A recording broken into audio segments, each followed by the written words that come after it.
Bonjour à toutes et à tous, ravi de vous retrouver pour l'instant été. Pour ce troisième jour des Fêtes maritimes internationales de Brest, nous allons parler science. En effet, la mer et les océans sont un formidable territoire de recherche. Nous monterons dans un instant sur le bateau la Thalassa, le navire de recherche d'Ifremer. Nous découvrirons également le village russe en compagnie de Laurent Villebout.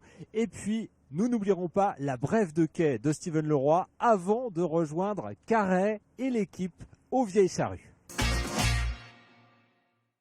Nous sommes sur la Thalassa, le navire de l'Ifremer en compagnie de son commandant. Vous commandez ce bateau alors qui fête cette année ses 20 ans d'ailleurs. Tout à fait. 75 mètres de long, 20 à 25 hommes d'équipage et puis beaucoup de scientifiques puisque c'est un navire océanographique et de recherche scientifique. Ces missions sont typiquement la recherche halieutique. C'est un navire qui est fait pour évaluer les stocks de poissons. Ça, c'est sa base, mais il a une vraie polyvalence parce que ces missions historiques de recherche halieutique remplissent une partie de l'année dans le programme du navire et ensuite une autre partie de l'année avec une certaine modulation du navire. On peut le reconfigurer, nous permettre de faire des missions purement océanographiques de tout type. Alors genre, on est sur la plage arrière et derrière nous, il y a Astérix, ce robot. À quoi sert-il ? Alors Astérix, c'est un drone en fait. C'est un drone qu'on programme à partir du navire qui va faire de la bathymétrie, c'est-à-dire quelque chose de très précis, un scanning du fond de l'océan qui est très très précis. Et ensuite, il remonte, on le récupère sur le navire et on récupère les données. Gérard, est-ce qu'il vous arrive de mener plusieurs missions scientifiques en même temps ? On peut avoir plusieurs laboratoires en même temps à bord, tout à fait, avec des objectifs différents qu'on recentre sur la même mission. Combien de scientifiques Les scientifiques sont 25 à bord. 25. Ouais. Alors Gérard, nous reviendrons sur le Thalassa dans un instant après avoir fait une escale dans le pays invité en compagnie de Laurent Villebout, sans oublier bien sûr la minute de Steven Leroy. Oui, salut Fred, vous l'avez dit, c'est aujourd'hui la journée de la Russie aux fêtes maritimes, ça vaut bien l'occasion d'un petit passage ici au village. On va commencer d'ailleurs par un petit conseil, si vous venez ou si vous allez venir, il faut peut-être privilégier un accès par la porte des formes plutôt que par la porte des rampes, ça vous permet de vous éviter de vous taper tout le quai de la douane. Alors, au village russe, vous allez retrouver l'ensemble des ingrédients d'une carte postale soviétique, les stands avec l'artisanat local, les poupées russes, les groupes de danseurs et de chanteurs traditionnels. Et puis à quai, donc, quand ils ne sont pas au large, quelques-uns des joyaux de la marine soviétique, à commencer par celui qui est derrière nous, 114 mètres, le Krusenstern, un 4-mâts barque de 1926, dans les meilleures conditions de mer. C'est quand même un bateau qui va proposer quelques 3400 mètres carrés de voile, rien que ça. C'est le deuxième plus grand voilier école du monde à former les élèves officiers de l'université maritime de Mourmansk, après le CEDOF qui n'est pas venu cette année. Alors Gérard, lui, il vient de Corrèze et c'était l'occasion pour lui, tiens, en allant visiter ce bateau, de dérouiller son russe scolaire et puis l'occasion aussi d'adresser un message à l'attention de celles et ceux qui ne sont jamais venus, comme lui, c'est une première, ici aux Fêtes maritimes de Brest. On n'avait pas eu l'occasion de venir et on est emballé. Et au lieu de rester un jour, on va rester quelques jours de plus pour...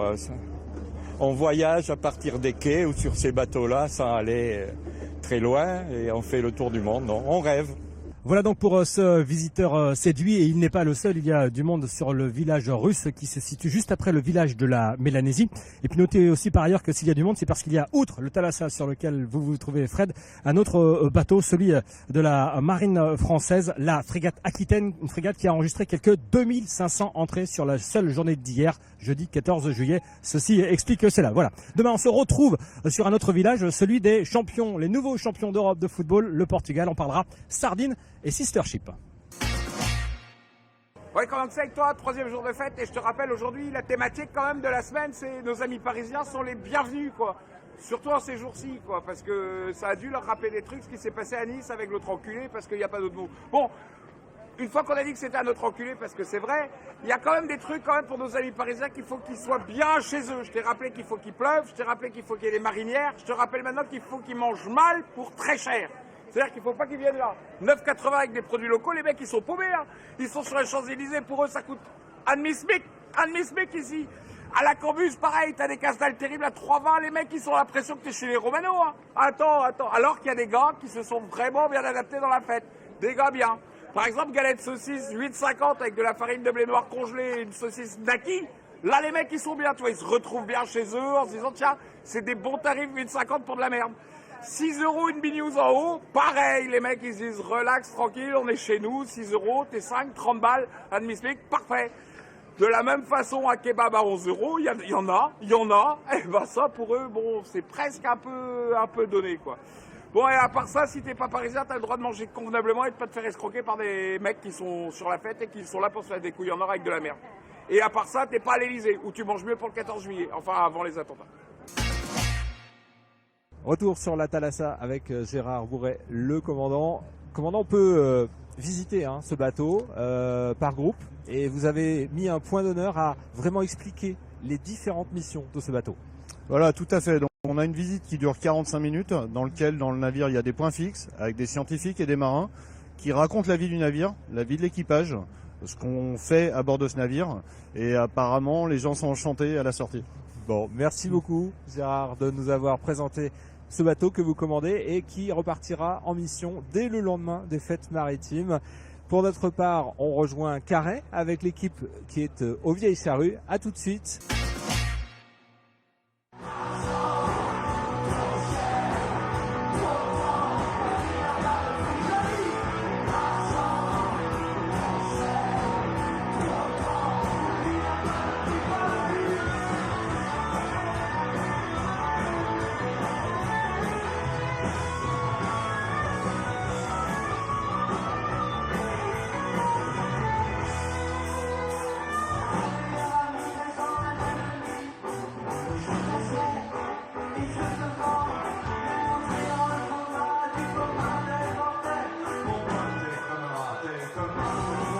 Bonjour, on est de retour aux Vieilles Charrues et le premier jour s'est bien terminé avec un feu d'artifice et le show des Insus, ex-groupe Téléphone, qui ont conquis le public venu en nombre. Et après la tragique attaque perpétrée à Nice, ce vendredi, la sécurité est renforcée sur le site des Vieilles Charrues. On fait tout de suite le point avec Christophe Boucher. Que la fête continue malgré la tragédie de Nice, c'est le message qu'ont donné l'équipe du festival et les autorités locales aux 270 000 festivaliers présents à Carhaix durant 4 jours. L'attentat de Nice impose un redéploiement des forces de l'ordre autour du site de Carhaix. Les événements de cette nuit nous amènent à renforcer encore davantage notre présence forte et dissuasive sur les axes, avec des postes de contrôle armés assez puissamment. Si on met en place les gens sur les routes, c'est pour leur permettre, si besoin, d'arrêter un véhicule qui foncerait sur la foule. Vous avez sur un axe rouge beaucoup de populations qui bougent et un véhicule, cette population était vulnérable et n'était pas suffisamment protégée. Donc c'est déjà une première mesure nécessaire qui sera mise en place dès maintenant avec des forces de gendarmerie, avec des armes longues pour pouvoir tirer à distance et pas à proximité, qui permettra de contrer ce type de menace qu'on n'avait pas finalement suffisamment identifié. On met davantage les gens en poste statique pour prendre en compte encore davantage la menace terroriste, ce qui implique qu'on lance un appel à la responsabilité aussi collective des festivaliers pour que la fête reste dans le site du festival et ne se transporte pas en centre-ville de Carhaix. Nous partons maintenant à la rencontre de Jeanne Haddad, une jeune artiste très rock qui avait conquis les transmusicales en 2014. Elle a sorti un album en 2015 et ce jeudi, c'était sa première fois aux Vieilles Charrues. On l'a rencontrée juste avant qu'elle monte sur scène pour partir à la rencontre du public breton qui l'attend. Je crois qu'il y a une culture de la musique ici qui est peut-être différente dans d'autres régions en France. En tout cas, il y a un rapport très immédiat et très viscéral avec le son et la musique.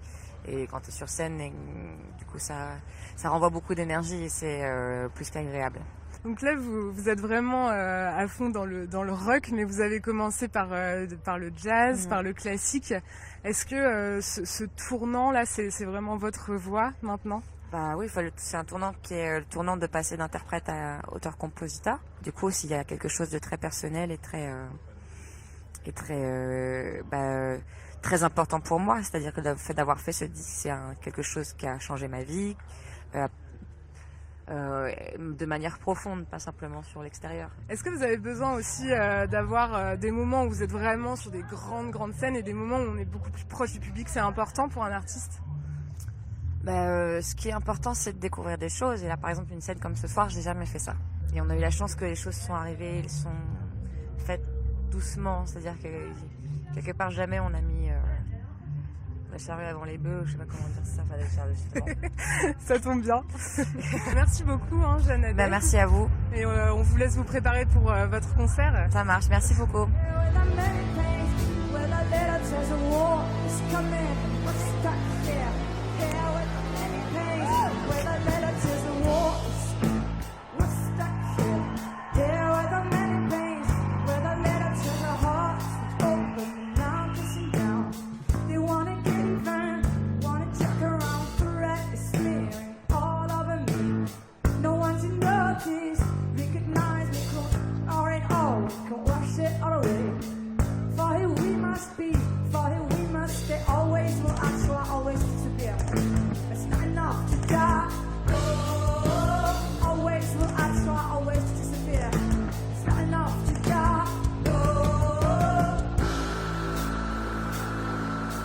Cette première journée de jeudi, qu'est-ce que vous en avez retenu?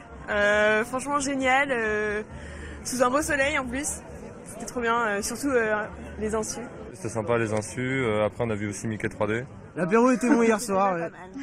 Jeanne a dit c'était vraiment génial comme concert. Je connaissais pas du tout et j'ai vraiment adoré. Il y a des groupes que vous attendez sur scène? Oui. Donc il y a Louise Attaque pour Madame, moi je voulais voir The Kills hier que j'ai vu aussi également, et puis qu'est-ce qu'il y a d'autre? Ouais, Lou Doyon qu'on va voir cet après-midi, mais plein de trucs qu'on connaît pas, et puis finalement on peut avoir de belles découvertes.